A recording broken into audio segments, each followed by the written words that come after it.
নমস্কার, শুভ সন্ধ্যা। আজকে শনিবার 16ই ডিসেম্বর 2023।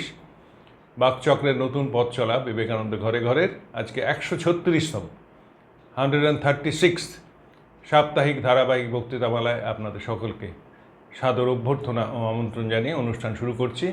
অনুষ্ঠানের বিষয় এবং বক্তা অপরিবর্তিত। বিষয় স্বামী বিবেকানন্দ এবং বক্তা শ্রী তরুণ গোস্বামী, যিনি আমার পাশেই বসে রয়েছেন। এই দুজনের সম্বন্ধেই বক্তব্য প্রয়োজন। আর আসুন, আমার প্রাককথন দীর্ঘায়িত না করে আজকের এই অনুষ্ঠানের যে সম্প্রচারণের দায়িত্ব নিয়েছে প্রাণারাম বাংলা ইউটিউব চ্যানেলের শ্রী পবিত্র কুমার সুর, তাকেও ধন্যবাদ জানিয়ে আপনাদের সকলকে আরেকবার অভ্যর্থনা জানিয়ে আমাদের অনুষ্ঠান শুরু করি।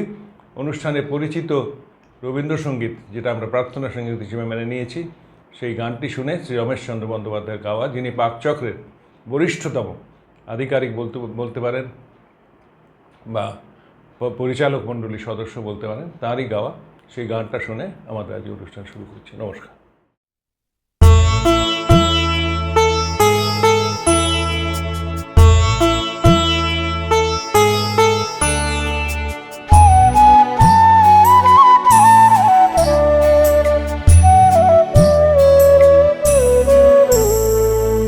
তোমারে করিয়াছি জীবনের ধ্রুবতারা, এ সমুদ্রে আরো কবু হব না গো পথহারা। তোমারে করিয়াছি জীবনের ধ্রুবতারা।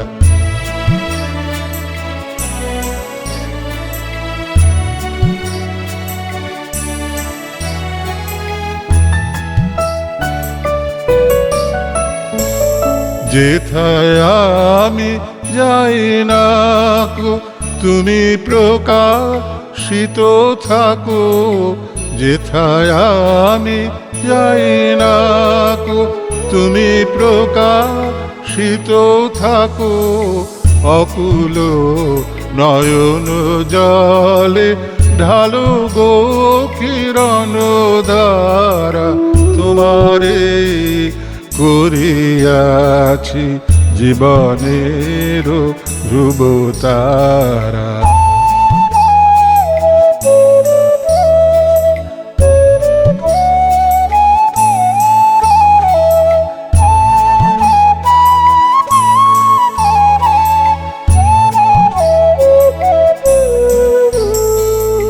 তব মুখ সদা মনে জাগিতেছে সঙ্গপানে, তিলেকো অন্তর হলে নাহিরি কুল কিনারা।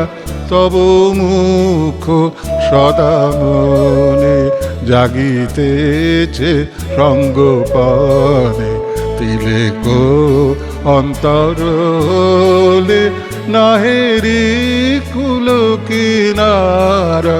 কখনো বিপথে যদি ভ্রমিতে চাহে হৃদি, কখনো বিপথে যদি ভ্রমিতে চাহে হৃদি, অমনীয় মুখ হেরি শরমে যে হয় সারা।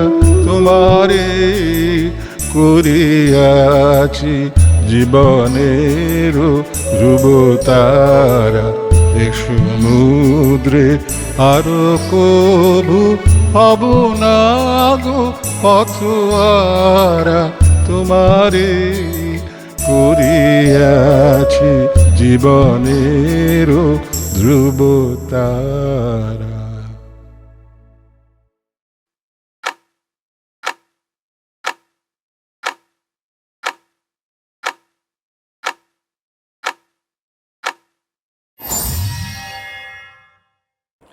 আজকে যাকে নিয়ে আলোচনা করব তার নাম স্বামী অচলানন্দজি, কেদার বাবা। একে রামকৃষ্ণ মিশনের অনেক পুরনো সন্ন্যাসী দেখেছিলেন।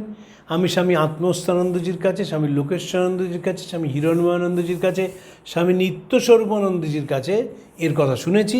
বিরাট মাপের মানুষ ছিলেন, সেবার প্রতিমূর্তি ছিলেন এবং তিনি স্বামীজির শেষ সন্ন্যাসী শিষ্য। স্বামীজির প্রথম সন্ন্যাসী শিষ্য স্বামী সদানন্দজি এবং শেষ সন্ন্যাসী শিষ্য স্বামী অচলানন্দজি। 1902 সালের মে মাসে স্বামীজি তাকে দীক্ষা এবং সন্ন্যাস দেন। স্বামীজি তো জানেন 1902 সালের জুলাই মাসে তার দেহত্যাগ করেন, ফলে 3 মাস অচলানন্দজি তাকে পেয়েছিলেন শরীরে। তারপর তার প্রেরণা থেকে কাজ করেছিল। দীর্ঘদিন তিনি বেঁচেছিলেন। কবে জন্মেছিলেন কেউ জানে না, তবে অনেকেই মনে করেন তিনি 1876 সালে জন্মেছিলেন। 1947 সালে তার শরীর চলে যায় বেনারসে, সেইটি জানা যায়। এবং তার যখন শরীর চলে যায় সেটি একটি অদ্ভুত ঘটনা ঘটেছিল। আমি আমার বক্তৃতায় সেটি বলবো। কিন্তু 1876 সালে জন্মেছিলেন। কোনো কথা তিনি বলতে চাইতেন না, পূর্বাশ্রমের কিচ্ছু তিনি বলতে চাইতেন না। তার নাম ছিল কেদারনাথ মৌলিক এবং জন্মেছিলেন বেনারসে। ছোট বয়সে মা মারা যান। যে বাড়িতে তিনি জন্মেছিলেন সেই বাড়িতে পুজো অর্চনা চলছিল। কেদারনাথ খুব কষ্ট করে তার একটা লাইব্রেরি তৈরি করেছিলেন এবং তাকে লাইব্রেরিটাকে ঘিরেই তার বন্ধুবান্ধব যেমন শুভানন্দজি, চারুবাবু, তিনি যোগ দেন, আসেন এবং তিনি তো পরে বেনারস সেবাশ্রম তৈরি করেন। তাকে নিয়ে আলোচনা করেছি। কেদারনাথের যে বাড়ি ছিল সেই বাড়িতে বিরাট চেহারা ছিল। স্বামী তুরীয়ানন্দজির সঙ্গে সংস্পর্শে স্বামীজি বলেছিলেন বেশি জপ ধ্যান করিস না। তিনি এমনভাবে জপ ধ্যান করেছিলেন যে শরীর তছনছ হয়ে গিয়েছিল এবং বেলুড় মঠের জলের দিকে নিজের ছায়া দেখে তিনি চমকে গিয়েছিলেন এবং অত বড় শরীর ভেঙে গিয়েছিল। তিনি পুলিশে চাকরি করতেন এবং তার মনে হয়েছিল যে আমাদের দেশের ছেলেদের যদি সৎ করতে হয় তাহলে পুলিশিংটাকে আরও শক্তিশালী করতে হবে। তা তিনি রয়েছেন পুলিশের। তিনি একটি ছেলে তার কাছে এসছেন।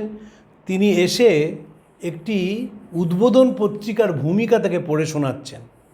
উদ্বোধন পত্রিকা স্বামী শুভানন্দজির কাছে গেছেন, স্বামী শুদ্ধানন্দজি পাঠিয়েছেন গ্রাহক করার জন্যে এই পুলিশটির কাছে একটি ছেলে উদ্বোধন পত্রিকা নিয়ে এসে যখন তিনি পড়ে শুনছেন সেটি স্বামীজির প্রস্তাবনার ভাষা। বললেন, শোনো ভাই, এই ভাষা ভীষণ খটোমটো, কিচ্ছু বোঝা যায় না, আমি এর গ্রাহক হতে পারবো না। এবং তিনি আউটরাইট রিজেক্ট করেছিলেন। পরের দিকে যখন অচলানন্দজিকে স্বামীজির কথা জিজ্ঞেস করা হতো তখন তিনি বারবার বলতেন যে স্বামীজির ভালোবাসা তোরা কল্পনাও করতে পারবি না। এবং এই যে উদ্বোধন তিনি রিজেক্ট করেছিলেন, পরে সেই উদ্বোধনটিকে গ্রহণ করেন যখন শুভানন্দজি তার কাছে গিয়ে একদিন পড়তে শুরু করেন এবং যে লেখাটা আগে তিনি মন দিয়ে শোনেননি এবং শুনে বলেছিলেন ভাষা ভীষণ খটোমটো, সেই ভাষাটাই তার ভালো লেগে যায় এবং তিনি উদ্বোধনের গ্রাহক হয়ে যান। তাছাড়াও তিনি পশ্চিমবঙ্গের যতগুলো কাগজ তখন বেরোতো, ভারতবর্ষ থেকে শুরু করে অন্যান্য কাগজ, তিনি ম্যাগাজিন, তিনি সেগুলো নিতেন এবং বাড়িতে একটা ভালো গ্রন্থাগার তিনি তৈরি করতে পেরেছিলেন এবং সেই গ্রন্থাগারকে ঘিরেই পাড়ার ছেলেদের সেখানে আগমন শুরু হয়েছিল। এদের সকলের প্রেরণাদাতা ছিলেন স্বামী নিরঞ্জনানন্দজি। স্বামী নিরঞ্জনানন্দজি দীর্ঘদিন তিনি বেনারসে থেকে সাধনা করছিলেন এবং নিরঞ্জনানন্দজির সঙ্গে এদের পরিচয় হয়। নিরঞ্জনানন্দজির কুঠিয়া এরা প্রায় যেতেন এবং এরাও তার মধ্যে দিয়ে স্বামীজির কথা শুনতে শুরু করেন। স্বামীজি তখন দ্বিতীয়বার বিদেশে গেছেন এবং স্বামীজির যে বিরাট ব্যক্তিত্ব সেই কথাটি নিরঞ্জনানন্দজির কাছে শোনেন। ঠাকুরের তিথি পুজো প্রথম পশ্চিমবঙ্গের বাইরে স্বামী অচলানন্দজির বাড়িতে হয়। নিরঞ্জনানন্দজি উপস্থিত ছিলেন। তিনি সেখানে হোম করেন, ঠাকুরের পুজো করেন এবং খুব ধুমধামের সঙ্গে ঠাকুরের পুজো তার বাড়িতে পালিত হয়। সাথে সাথে এই কেদারনাথ মৌলিকেরা এরা মানুষের সেবা করতে শুরু করেন এবং এই যে পুয়ার ম্যানস রিলিফ সেন্টার যেটি প্রথম শুরু হয়েছিল তাতে যে কজন শুরু করেছিলেন স্বামী শুভানন্দজি, স্বামী অচলানন্দজি, এরা সকলেই সেই কাজটিকে শুরু করে দেন এবং সেই কাজটি এগোতে থাকে। পরে নাম পাল্টিয়ে Ramakrishna mission home of service করা হয়, সেটা তো অনেক পরে, এবং তখন একটি ছোট জায়গায় এটি শুরু হয়েছিল। পরে একজন সহৃদয় ব্যক্তির কাছ থেকে বড় জমি পাওয়া যায় এবং লাকসায় এখনও যেখানে এই কেন্দ্রটি রয়েছে সেবাশ্রম এবং অদ্বৈত আশ্রম একই ক্যাম্পাসের মধ্যে। ভারতবর্ষ কারো পৃথিবীতে আর কোনো ক্যাম্পাসের মধ্যে একই সঙ্গে সেবা কাজ এবং বেদান্ত চর্চা নেই, যেটি রয়েছে বেনারসে। বেনারসের সেবাশ্রম এবং অদ্বৈত আশ্রম একই ক্যাম্পাসের মধ্যে রচিত, এবং সেটি অবশ্যই স্বামী অচলানন্দজি, তার পিছনে বড় দান রয়েছে। তিনি অসম্ভব সেবা কাজ করতেন। স্বামীজি তাকে খুব স্নেহ করতেন, এবং মাঝে মাঝেই তখন তিনি কলকাতায় ছিলেন স্বামীজির দেহত্যাগের আগে বলতেন, কেদার বাবা এই কাজটা করে দাও তো, এই কাজটা করে দাও তো। একদিন স্বামী শিবানন্দজির সঙ্গে স্বামীজি বেঞ্চিতে বসে গল্প করছেন, সেখানে স্বামী অচলানন্দজি উপস্থিত হয়েছেন। স্বামী থেকে বলছিলেন, শোন, তোকে বলে যাচ্ছি, তোকে কিচ্ছু করতে হবে না, তোর আপনা আপনিই হয়ে যাবে। এই আশীর্বাদ কিন্তু স্বামীজি আর কাউকে করেননি, যে তোর আপনা আপনি হয়ে যাবে। এবং স্বামী অচলানন্দজির লেখায় পাই যে স্বামীজি অত্যন্ত জোর দিতেন সকালে ওঠা এবং জপ ধ্যান করা এবং শাস্ত্রাদি আলোচনা করা। আমরা জানি যে স্বামীজি যেদিন শরীর চলে গিয়েছিল সেদিন ব্রহ্মচারীদের সঙ্গে তিনি শাস্ত্রাদি আলোচনা করেন, আলোচনার পর একটু দুপুরে বিশ্রাম নেন, বিকেলে হাঁটতে বেরোন, তারপর ফিরে এসে যে ঘটনা ঘটেছিল আমরা সকলেই জানি, যে নিয়ে আর আলোচনা করছি না। কিন্তু এই শাস্ত্রাদি এদের পড়ানো, স্বামীজি তার দায়িত্বটা নিয়েছিলেন এবং খুব মন দিয়ে এদের শাস্ত্রাদি পড়াতেন। স্বামী অচলানন্দজি ফ্রেঞ্চ শিখেছিলেন। কী করে ফ্রেঞ্চ শিখেছিলেন সেটা কেউ জানে না, কাউকে তিনি বলে যাননি, কিন্তু অনর্গল তিনি ফ্রেঞ্চ বলতে পারতেন, এবং বেশ কিছু ফ্রেঞ্চ সাহিত্যিকের লেখা তিনি অনুবাদও করেছিলেন। তিনি, মনে রাখতে হবে, রামকৃষ্ণ মিশনের ভাইস প্রেসিডেন্ট হয়েছিলেন। স্বামীর তো দুই শিষ্য প্রেসিডেন্ট হয়েছিলেন, স্বামী শুদ্ধানন্দজি এবং স্বামী বিরজানন্দজি। অচলানন্দজি ভাইস প্রেসিডেন্ট হয়েছিলেন, এবং তিনি সবাইকে বলতেন যে স্বামীজির কাছে সব পণ্ডিতেরা আসতেন, নিবেদিতা, জোসেফিন ম্যাকলাউড, ওলি সেরাবু, লোকাকুড়া। আমি কি করব, আমি চুপ করে বসে শুনতাম। স্বামীজি সেই আলোচনা শোনার তাকে অনুমতি দিয়েছিলেন, কারণ স্বামীজি জানতেন যে এই ছেলেটির মধ্যে একটা স্বভাবসুলভ মেধা রয়েছে। কবে তিনি বেনারসে ফ্রেঞ্চ শিখলেন, কার কাছে ফ্রেঞ্চ শিখলেন, এগুলো কখনো তিনি বলেননি, কিন্তু শিখেছিলেন কিভাবে কে জানে। তার যে গুরু স্বামী বিবেকানন্দ, তিনি যখন আমেরিকায় যান, তাকে বলা হয় যে তুমি যদি ইউরোপে কাজ করতে যাও তোমাকে জার্মান এবং ফ্রেঞ্চ শিখতেই হবে। স্বামীজি মাতৃভাষার মতো ফ্রেঞ্চ বলতে পারতেন এবং অনেকটাই জার্মান শিখে ফেলেছিলেন। তিনি ফ্রেঞ্চ ভাষায় গানও গেয়েছেন, মাদাম এমা কালভের জবানিতে তা পাওয়া যায়। তো কেদার বাবা স্বামীজির আশ্রয় পেলেন, স্নেহ পেলেন, এবং তার সঙ্গে স্বামী রামকৃষ্ণানন্দকে জুড়ে দিয়েছিলেন। এই রামকৃষ্ণানন্দজির একটি অদ্ভুত সেবা করার ক্ষমতা ছিল। আপনারা জানেন যে রামকৃষ্ণের দ্বারপালকে নাম দিয়েছিলেন স্বামীজি রামকৃষ্ণানন্দ। তার খুব ইচ্ছে ছিল এই নামটি নেওয়ার, এবং যখন বরানগর মঠ এবং আলমবাজার মঠ রয়েছে তখন শশী মহারাজ কোনো দিন মঠের বাইরে যাননি, খুব নিষ্ঠা সহকারে তিনি পুজো করতেন। তারপর স্বামীজি তাকে মাইলাপুরে পাঠিয়ে দিলেন, মাদ্রাজে, এবং সেইখানে গিয়ে তিনি মঠ প্রতিষ্ঠা করলেন। সেই মঠ মহিরুহর আকার ধারণ করল। তিনি নানা পত্রপত্রিকায় দক্ষিণ ভারতে লিখতেন, হিন্দু কাগজে বহু তিনি লেখা লিখেছেন, এবং টিউবারকিউলোসিসে 1911 সালে তিনি মারা যান। খুব বড় মাপের সন্ন্যাসী ছিলেন, খুব বড় শরীর ছিল, এবং তার সঙ্গে এই স্বামী অচলানন্দজির খুব বন্ধুত্ব হয় এবং দুজনে মিলে প্রচুর কাজ করতে শুরু করেন। মাদ্রাজে একটি মজার ঘটনা ঘটেছিল। একদিন স্বামী রামকৃষ্ণানন্দজি বাথরুমে গিয়ে তার ছিটকিনিটা আটকে যায় এবং সেই ছিটকিনি কিছুতেই খুলতে পারছিলেন না। কেদার বাবা সঙ্গে সঙ্গে সেই ছিটকিনিটিকে ধাক্কা দিয়ে খুলে দেন এবং দরজাটি গিয়ে রামকৃষ্ণানন্দজির উপর পড়ে। তিনি অনুশোচনায় ভুগেছিলেন যে দরজায় রামকৃষ্ণজি কতটা আহত হয়েছেন বা কতটা আঘাত পেয়েছেন। এতটাই ছিল তার স্থানীয়দের প্রতি সম্মান, গুরুদেবের প্রতি তো সম্মান ছিলই। তিনি তো বলেইছিলেন তোকে কিচ্ছু করতে হবে না, তোর এমনি হয়ে যাবে। তাই হয়েছিল। পরের দিকে আমাকে স্বামীজিরা বলেছেন, যারা তাকে দেখেছেন, যে তিনি সকালবেলায় ঘুম থেকে উঠতেন এবং ঘুম থেকে উঠে তিনি জপ ধ্যান কতক্ষণ ধরে করতেন কেউ জানেন না। যখনই তার ঘরে দেওয়া যেত, দেখা যেত তিনি গভীর জপের মধ্যে ডুবে আছেন। স্বামীজির সেই আশীর্বাদ তার ফলে গিয়েছিল। কিন্তু সেটি বড় কথা নয়, বড় কথা তিনি যে কাজ করে গিয়েছিলেন মানুষের জন্যে, সেটি দেখবার মতন। তিনি বেনারসে বছরের পর বছর সেবা করে গেছেন রুগীদের, এবং যখন কেউ তার কাছে গিয়ে বলতো সেবাশ্রমের কথা, তিনি জিজ্ঞেস করতেন, আচ্ছা আজকে কটি নারায়ণ ভর্তি হলো ইনডোরে, আজকে কটি নারায়ণ আউটডোরে দেখাতে এলো। এই রুগীকে নারায়ণ বাবা স্বামীজি তো সেটা শিখিয়ে দিয়েছিলেন। স্বামীজি তো বলতেন যে আমার রুগী নারায়ণ। সবসময় যদি তুমি নারায়ণ ভাবো, তাহলে তার মধ্যে সেবার ভাবটা জেগে ওঠে। ফলে কতগুলো রুগী নারায়ণ চিকিৎসার জন্য আজকে এলেন, কতগুলি রোগী নারায়ণ আজকে আউটডোরে দেখাতে এলেন, তিনি তার পুঙ্খানুপুঙ্খ খবর নিতেন। এবং এই সেবাশ্রমকে স্বামী শুভানন্দজি এবং স্বামী অচলানন্দজি নিজেদের বুক দিয়ে গড়ে তুলেছিলেন। তিনি দুঃখ করে পরে বলতেন যে আমার যে স্বাস্থ্য, স্বামীজি বলেছিলেন বেশি জপ ধ্যান না করতে, আমি তার কথার অমান্য হয়ে এই স্বাস্থ্যটাকে চুরমার করে ফেললাম। যে বিরাট স্বাস্থ্য তার ছিল, তার শরীর একেবারে ভেঙে যায় এবং তিনি অসুস্থ হয়ে পড়েন। আমরা দেখব 1912, 14, 15 সালে তিনি খুব অসুস্থ হয়ে পড়েছেন।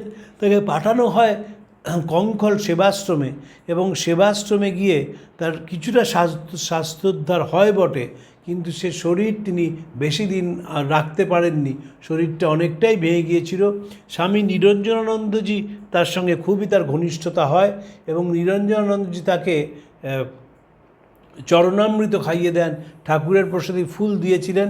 এবং কলকাতায় এসে নিরঞ্জনানন্দজি অত্যন্ত অসুস্থ হয়ে পড়েন এবং তাকে চিঠি লেখেন যে তুমি যদি আমার কাছে একটু আসো ভালো হয়। তিনি এসে নিরঞ্জনানন্দজির নিরলস সেবা করতে শুরু করেন, এবং সে সেবাতে স্বামী বোধানন্দজি এসে যোগ দেন। কিন্তু স্বামী বোধানন্দজি কিছুদিনের মধ্যে অসুস্থ হয়ে পড়েন। ফলে পুরো দায়িত্বটাই পড়ে যায় স্বামী অচলানন্দজির ওপর। তিনি সেই গুরুর সেবা কাজ করে যেতেন। তার তো স্বামীজির গুরুভাই ছিলেন নিরঞ্জনানন্দজি, কিন্তু তার শরীর আস্তে আস্তে ক্রমশ খারাপ হতে থাকে এবং একসময় তার দেহত্যাগ হয়। ভেঙে পড়েন স্বামী অচলানন্দজি, বুঝতেই পারছেন না স্বামীজিও মঠে নেই, নিরঞ্জনানন্দজিও নেই। তখন একমাত্র সম্বল হচ্ছে স্বামী ব্রহ্মানন্দজি এবং প্রেমানন্দজি। তাদের দুজনকে আশ্রয় করেই এরা মঠ জীবন কাটাতে শুরু করেন, মঠে থেকে যান। এইখানে আমাদের একটা কথা মনে রাখতে হবে, স্বামীজি যখন চলে গিয়েছিলেন মঠে, তখন মঠ থেকে সকলের মনে হলো ছাতা চলে গেছে। এবং স্বামী শারদানন্দজি, স্বামীজি যেদিন কাজ হয়েছিল, ভান্ডারা হয়েছিল, সেদিন তিনি বিভিন্ন এঁঠো পাতা থেকে খাবারগুলো নিচ্ছেন, মাথায় ঠেকাচ্ছেন এবং খাচ্ছেন, এবং বলেছিলেন 69 জাতির প্রসাদ মহাপ্রসাদ খেলে দেহ মন শুদ্ধ হয়। এই যে শ্রীরামকৃষ্ণ গণ্ডি ভেঙে দিয়েছিলেন, স্বামীজি সেই গণ্ডিটাকে আরও ভেঙে দেন। এরা তার একেবারে মূর্ত তার পূজারী ছিলেন, এবং ভাঙতে ভাঙতে তারা নিজেরাই একেবারে স্বামীজির ভাষায় I M A voice without a form হয়ে যান। অচলানন্দজিও সেই পথেরই প্রতীক ছিলেন।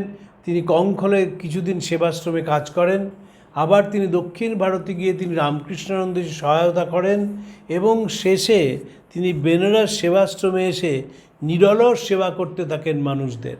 যদি কখনও আপনারা বেনারস সেবাশ্রমে যান, সেবাশ্রমে গিয়ে দেখবেন যে এখন কীরকমভাবে সেবা কাজ চলেছে। স্বামী ব্রহ্মানন্দজি এখানে গিয়েছিলেন, সারদা মা নিজে গিয়ে 10 টাকা তাদের প্রণামী দিয়ে এই সেবা কাজকে অনুপ্রাণিত করেছিলেন। এটি কিন্তু তখনকার দিনে কম কথা নয়, কারণ সন্ন্যাসীরা মানুষের মলমূত্র পরিষ্কার করবে, এটি সমাজ নিতে পারেনি। সারদামণি সেইখানে উপস্থিত হয়ে 1912 সালে সেই 10 টাকা প্রণামী দিয়ে এই কাজটাকে আশীর্বাদ করেন, অনুপ্রাণিত করেন, এবং যেদিন তিনি সেটি দেন সেদিন স্বামী অচলানন্দজি উপস্থিত ছিলেন। তিনি সারদামাকে ঘুরে ঘুরে সেবাশ্রমে কি হচ্ছে, কোন ঘরে চিকিৎসা হচ্ছে, কোন ঘরে রুগীরা থাকেন, এগুলো দেখেন।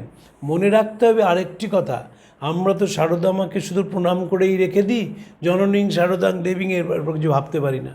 সারদামা হিন্দু ব্রাহ্মণের বিধবা ছিলেন, তিনি বেনারসে গেছেন এবং গিয়ে খুঁটিয়ে খুঁটিয়ে হাসপাতালটাকে ইন্সপেক্ট করছেন। এখনকার দিনের ভাষা তো ইন্সপেক্ট করা, কোন ঘরে চিকিৎসা হচ্ছে, কোন ঘরে রুগীরা আছেন, কোথায় তাদের রান্না হচ্ছে, যন্ত্রপাতি তিনি গিয়ে দেখছেন। এই যে 1897 থেকে 1920 এই যে সারদামা রামকৃষ্ণ মিশনকে নেতৃত্ব দিয়েছিলেন, সেটি শুধু উপস্থিতিতেই নেতৃত্ব নন, রামকৃষ্ণ মিশনের প্রত্যেকটি খুঁটিনাটি কাজের সঙ্গে তার ওতপ্রোত যোগ ছিল।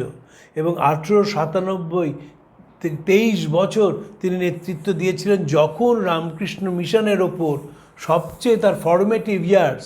স্বামীজি চলে গেছেন, স্বামী নিরঞ্জনানন্দজি চলে গেছেন, স্বামী যোগানন্দজি চলে গেছেন, এবং পুলিশ রামকৃষ্ণ মিশনের ওপর সন্দেহের চোখে দেখছে। লর্ড কারমাইকেলের সঙ্গে দেখা করতে গিয়েছিলেন জোসেফিন ম্যাকলাউড। বিভিন্ন বিপ্লবীরা তারা সঙ্গে এসে যোগ দিচ্ছেন, যেমন দেবব্রত বসু, যেমন অভয়ানন্দজি, ভরত মহারাজ, এবং বহু বিপ্লবী সেখানে আসছেন। এবং সারদামার যে উদ্বোধনের বাড়ি ছিল, সেই বাড়িটির ওপরও পুলিশ নজর রেখেছে, কারণ বিপ্লবীরা সেই বাড়িতে এসে মাকে প্রণাম করে যেতেন। মার এমন ব্যক্তিত্ব ছিল, সেই ব্যক্তিত্ব মানুষকে আকর্ষণ করত। বুঝতেই পারছেন, তার হয়তো চিকিৎসা বিজ্ঞান সম্বন্ধে কোনো ধারণাই নেই, কিন্তু তবুও তিনি খুঁটিয়ে খুঁটিয়ে সেই যন্ত্রগুলো দেখছেন। কেন দেখছেন? কারণ এই সেবাভাব আগামী দিনে সারা পৃথিবীকে প্লাবিত করবে। এই যে শ্রীরামকৃষ্ণের যে ভাব, শ্রীরামকৃষ্ণের ভাবটাই তো সেবার মধ্যে দিয়ে একটা জীবনকে উপলব্ধি করা, যেটি অত সোজা কথা নয়। কিন্তু এই ভাব যেমন তিনি স্বামীজির মধ্যে ঢুকিয়েছিলেন, তেমনি মার মধ্যেও ঢুকিয়ে দেন। যে কারণে দেখবেন যারা আমাদের এখানকার অভিনেত্রী ছিলেন, তারা মার কাছে গিয়ে তার পূত সঙ্গ লাভ করে কৃতার্থ এবং ধন্য হয়েছেন। রামকৃষ্ণ মিশনেও যারা যোগ দিয়েছিলেন, যারা স্বামীজির শিষ্য ছিলেন, ঠাকুরের শিষ্যদের কথা আমি বলছি না, যারা স্বামীজির শিষ্য ছিলেন, তারা সকলেই কিন্তু মার পূত সান্নিধ্যে অনুপ্রাণিত হয়েছিলেন। স্বামী বিরজানন্দজি বলুন, স্বামী অচলানন্দজি বলুন, স্বামী শুভানন্দজি বলুন, এরা সকলেই মার সান্নিধ্যে আনন্দ লাভ করেছিলেন। এবং মার প্রচণ্ড ব্যক্তিত্ব ছিল। বুঝতেই পারছেন যে গিরিশ ঘোষ এবং স্বামীজি যখন বাগবাজারে মার সঙ্গে দেখা করতে যেতেন, তখন পরস্পরকে গঙ্গা জল ছিটাচ্ছেন, শুধু মার সামনে দেখা করতে যাবেন বলে। যখন শ্রীরামকৃষ্ণের সঙ্গে তারা দক্ষিণেশ্বরে দেখা করতে গেছেন, তখন স্বামীজি তো তাকে গিয়ে প্রণাম করেছেন, গিরিশ ঘোষ প্রণামও করতেন না, অগত্য গালাগাল দিতেন গুরুর সামনে। গুরুকে তিনি তুমি বলে ডাকতেন, আপনিও কখনো ঠাকুরকে বলেননি। কিন্তু মার কাছে যেতে গেলে এরা অত্যন্ত সংকোচে যেতেন। মার এমনই ব্যক্তিত্ব ছিল। স্বামী অচলানন্দজি মার নিরলস সেবা করার সুযোগ পেয়েছিলেন, এবং মাকে সেই পান তৈরি করে দেওয়া, পান ছেঁচে দেওয়া, যাতে মা পান খেতে পারেন, সুপুরি কেমন হবে, এই সব দিকেও তার নজর ছিল। মনে রাখতে হবে, রামকৃষ্ণ মিশনের স্বামীজি যে প্রতিষ্ঠা করেছিলেন, তার সব কিছুই পূজা। এই মার জন্য যখন তাঁরা পান তৈরি করে দিচ্ছেন, তখনও পূজা। আবার যখন হাসপাতালে সেবা করছেন, সেটাও পূজা। স্বামী স্বরূপানন্দজিকে দেখে সরলা দেবী চৌধুরানী বলেছিলেন, এদের সংসারী তুল্য কাজের মধ্যে সংসারী স্বার্থপরবশতা নেই, কেবল কর্তব্যের তাগিদ রয়েছে। এটি শুধু স্বরূপানন্দজির পক্ষেই প্রযোজ্য নয়, এরাও যারা ছিলেন তারা সকলের পক্ষেই ভাবটি প্রযোজ্য। এবং স্বামীজি যে নতুন সেবা কাজ শুরু করেছিলেন, ব্রহ্ম হতে কীট পরমাণু, সর্বভূতেই সেই প্রেমময়, প্রাণ মন শরীর অর্পণ করো সখ এসবের পায়, এরা সেটিকে জীবনে অক্ষরে অক্ষরে পালন করেছিলেন। আমি স্বামী কল্যাণানন্দজির কথা যখন বলেছিলাম, স্বামী কল্যাণানন্দজি তিনি কখনো কঙ্খলের মিশনে, কখন আউটডোর বন্ধ হবে, আউটডোর খোলা হবে, তিনি তার ঘোর বিপক্ষে ছিলেন। কারণ নারায়ণের অসুখ, সেই অসুখ কখনো বলে কয়ে আসে না, যে কোনো সময় আসতে পারে। তাই তিনি 24 ঘন্টা আউটডোরটি খোলা রাখার পক্ষে ছিলেন। যদিও যখন হাসপাতাল চালাতে হয়, তখন কিছু নিয়ম পালন করতে হয়, তাকে সেই অনেক বুঝিয়ে সুঝিয়ে সেই নিয়ম পালন করানো গিয়েছিল। স্বামী অচলানন্দজি বেনারসের ছেলে ছিলেন, বেনারসেই বড় হয়েছিলেন, কিন্তু অত বাড়ির কাছে থাকা সত্ত্বেও, সোনাপুরায় জন্মেছিলেন, কিন্তু অত কাছে থাকা সত্ত্বেও লাকসা থেকে সোনাপুরায় তিনি আসতেন না। আর তিনি মাঝখানে যখন স্বামীজি বেঁচে ছিলেন, বেলুর মঠ থেকে দুবার তার বাড়িতে গিয়েছিলেন।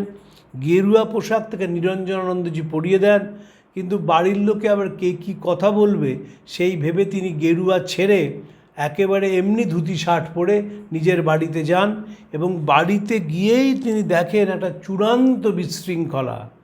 তার দাদু বৃদ্ধ হয়েছেন, কে পুজো করবে, বাড়ির যে নারায়ণ রয়েছেন তাই নিয়ে সকলের মধ্যে তুমুল ঝগড়া এবং বদানুবাদ শুরু হয়। তিনি দেখলেন এইটি গৃহত্যাগের আদর্শ সময়। তিনি তার সেই সুযোগ নিয়ে গৃহত্যাগ করলেন এবং রামকৃষ্ণ সঙ্গে যোগ দিলেন।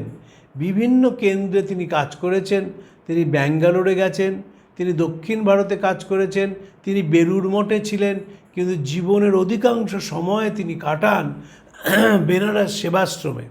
এবং স্বামীজি যেটি বলেছিলেন স্বামী শুভানন্দজিকে, যে বেনারসে বহু মানুষ আসেন, তীর্থযাত্রীরা আসেন, এবং পাণ্ডাদের খুব অত্যাচার ছিল। কেদার বাবার লেখায়, অচলানন্দজির লেখায় আমরা পাই, পাণ্ডারা যারা কলকাতা থেকে যেতেন, পুরুষ এবং মহিলা, প্রথমে তাদের খুব খাতির করতেন, তারপর তারা যখন অসুস্থ হয়ে পড়তেন তাদের টাকা পয়সা লুট করে তাদের রাস্তায় ফেলে দিতেন। এইভাবে যে কত মানুষ মারা গিয়েছিলেন তার হিসেব নেই। যে বৃদ্ধা মানুষটিকে তারা প্রথম সেবা করেন এবং তার তিনি কাপড় নোংরা করে ফেলেন, সেসব পরিষ্কার করে তাকে হাসপাতালে নিয়ে যান, সেটিই ছিল তাদের সেবা কাজের প্রথম কাজ।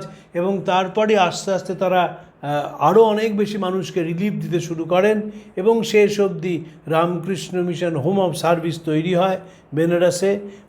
যে কোনো তীর্থক্ষেত্রে, বৃন্দাবন বলুন, কেদারবদ্রী বলুন, বেনারসে বলুন, তীর্থযাত্রীরা যখন অসুস্থ হয়ে পড়েন তখন তাদের সেবা কাজের কোনো লোক পাওয়া যেত না, এবং স্বামীজি এই তরুণদের উদ্বুদ্ধ করে সেই সেবা কাজের অংশগ্রহণ করিয়েছিলেন। স্বামী শুভানন্দজিকে তিনি বলেছিলেন, দেখ, এই যে যারা যায় তীর্থক্ষেত্রে তাদের জন্য কিছু করার কথা ভাবতে পারিস না? স্বামী কল্যাণানন্দজিকে এক কথা বলিয়েছিলেন, এবং স্বামী অচলানন্দজিকে এক কথা বলেন। যেহেতু স্বামীজি তাকে কেদার বাবা বলে ডাকতেন, তাই তিনি মঠ মিশনে কেদার বাবা নামেই পরিচিত, এবং তিনি সেই নিরলস কাজ করে গেছেন। 1947 সালে তার শরীর চলে যায়, এবং যেদিন শরীর চলে যায় সেদিন অদ্ভুত ঘটনা ঘটেছিল। তখন কলকাতায় স্বামী বিরজানন্দজি আছেন, এবং তিনি মঠাধ্যক্ষ ছিলেন। সকালে প্রাতরাশের পর তিনি একটা অদ্ভুত বুকে যন্ত্রণা অনুভব করতে শুরু করেন, এবং কেন মহারাজ এত যন্ত্রণা পাচ্ছেন, সবাই ডাক্তারবাবুদের ডাকেন কিন্তু কিছু পাওয়া যায় না।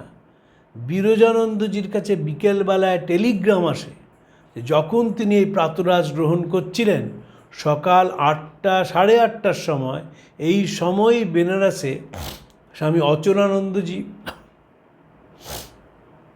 তার দেহ ত্যাগ করেন। এবং বিরজানন্দজি অত্যন্ত বন্ধু ছিলেন, একসঙ্গে সেবা কাজে অংশগ্রহণ করেছিলেন, তাই জন্য তিনি কলকাতায় বসে সেই খবরটি পান। আমরা এখানে আরেকটি ঘটনার কথা স্মরণ করতে পারি। স্বামী রামকৃষ্ণানন্দজি স্বামীজিকে বলেছিলেন যে আমার মাদ্রাজে কাজ করতে যেতে কোনো আপত্তি নেই, শুধু তুমি যেদিন পৃথিবী ছেড়ে চলে যাবে সেদিন যেন আমি তোমাকে দেখতে পাই। রাত্রি 3:15 বাজে হঠাৎ স্বামী রামকৃষ্ণানন্দজি দেখেন যে স্বামীজি সামনে এসে দাঁড়িয়েছেন এবং বলছেন, শশী, আমি শরীরটাকে থুতু করে ফেলে দিয়ে চলে যাচ্ছি। I simply spat my body out. এই যে এমন যে হয়, স্বামীজির হয়েছিল। রামকৃষ্ণানন্দজি এ নিয়ে দীর্ঘ লেখা লিখেছিলেন। তেমনি বিরজানন্দজিও বলছেন যে তার বুকে এত ব্যথা অনুভব করছেন। খবর পেলেন যে 8:55 সময় বেনারসে স্বামী অচলানন্দজির শরীর চলে গেছে। তখন তিনি মঠের ভাইস প্রেসিডেন্ট, এবং জ্ঞান এবং সেবা এই দুটি তার মধ্যে মিলেমিশে একাকার হয়ে গিয়েছিল। স্বামীজি বারবার বলতেন যে শুধু জ্ঞানী হলে হবে না। শিষ্য শরৎচন্দ্র চক্রবর্তীকে বলতেন, যদি বেদান্তে বিশ্বাস করিস তাহলে মানুষের কাছে গিয়ে বল যে তোমার মধ্যে সেই সব শক্তি রয়েছে। অচলানন্দজিকেও আমরা দেখব, তিনি সেবাশ্রমের সেবা করে অদ্বৈত আশ্রমে তিনি শাস্ত্রের ক্লাস নিচ্ছেন, এবং যে মানুষ তার কাছে আসতো সে মানুষ তার জ্বলন্ত জীবন দেখে অনুপ্রাণিত হতো, অনুভব করত স্বামীজির ভালোবাসার কথা। রামকৃষ্ণ ভাব আন্দোলনের যে গভীরতা সেটি তারা বুঝত এবং তারা অংশগ্রহণ করত। ক্রিস্টোফার ইশারুট যখন রামকৃষ্ণ ভাব আন্দোলনকে আমাদের সময়কার শ্রেষ্ঠ ভাব আন্দোলন বলেছেন, এই সব মানুষেরা সেই আন্দোলনটিকে সামনের দিকে টেনে নিয়ে গিয়েছিলেন। আবার আমি অনুরোধ করছি, আমি প্রায় প্রত্যেক সপ্তাহেই অনুরোধ করি যে আপনাদের যাদের পড়বার শখ আছে দয়া করে স্বামী অবধূতানন্দজির স্বামীজির পদপ্রান্তে বইটি পড়বেন, এবং স্বামীজির যারা শিষ্য ছিলেন তাদের সঙ্গে তাদের কথা জানবার চেষ্টা করবেন। কারণ এই যে রামকৃষ্ণ মিশনের বিরাট কর্মকাণ্ড এখন দেখছেন, এই কর্মকাণ্ড যাদের ত্যাগ, যাদের তিতিক্ষা, যাদের কর্মের ওপর বেঁচে ছিল তারা সকলেই স্বামীজির শিষ্য ছিলেন। ঠাকুরের যারা শিষ্য ছিলেন তারা 2-4 জন ছাড়া বাকি কেউ ডাইরেক্ট সেবা কাজে অংশগ্রহণ করেননি। স্বামী রামকৃষ্ণানন্দজি করেছিলেন, স্বামী নিরঞ্জনানন্দজি করতে করতে কম বয়সে চলে গিয়েছিলেন, স্বামী যোগানন্দজির পক্ষে করা সম্ভব হয়নি, স্বামী প্রেমানন্দজি তিনি গোটা জীবনটাই মঠে কাটিয়ে গেলেন। কিন্তু স্বামীজির যারা শিষ্য ছিলেন তারা সকলেই সেই সেবার মধ্যে দিয়ে রামকৃষ্ণ ভাব আন্দোলনের যে আলোটি আছে সে আলোটিকে জ্বালিয়ে রেখেছিলেন। সেটি আমাদের অত্যন্ত মন দিয়ে পাঠ করা প্রয়োজন এবং তাদের প্রতি আমাদের শ্রদ্ধায় অশ্রু সংবরণ করা প্রয়োজন, চোখের জল ফেলা প্রয়োজন। কারণ তাদের ত্যাগের মধ্যে দিয়েই, কাজের মধ্যে দিয়েই বর্তমান রামকৃষ্ণ মিশন যে মহীরুহর আকার ধারণ করেছে সেটি শুরু হয়েছিল। তারা বীজ বপন করেছিলেন, সেই বীজ এখন বিরাট গাছে পরিণত হয়েছে। আর 2টো দিন আমাদের বলতে হবে। একটি দিন বলবো স্বামী সদানন্দজির ওপর, তার বিচিত্র জীবন। তিনি রামকৃষ্ণ মঠ আন্দোলনে এসেছিলেন, যোগ দিয়েছিলেন, স্বামীজির প্রথম সন্ন্যাসী শিষ্য ছিলেন, তার কথাতেই মহারাজ বলা হয় সন্ন্যাসীদের, সেইটি আমি বলবো। এবং স্বামী বিরজানন্দজিকে দিয়ে শেষ করব, কারণ স্বামী বিরজানন্দজি শুধুমাত্র স্বামীজির শিষ্য ছিলেন না, তিনি মার কাছে দীক্ষা পেয়েছিলেন, তিনি মহাপণ্ডিত ছিলেন। পরমার্থ প্রসঙ্গ তার একটি অসাধারণ গ্রন্থ। তিনি ক্রিস্টোফার ইশারুটদের ব্যক্তিগত বন্ধু ছিলেন এবং রামকৃষ্ণ মিশনকে তিনি সঙ্গ পরিচালনা করেছিলেন। তাই শেষ করব বিরজানন্দজিকে দিয়ে। আগামী 2 দিন যার জন্য বলবো, প্রথমজন স্বামী সদানন্দজি এবং পরের জন স্বামী বিরজানন্দজি। আপনাদের নমস্কার জানিয়ে আজকে শেষ করছি। প্রাণারাম প্রাণারাম প্রাণারাম।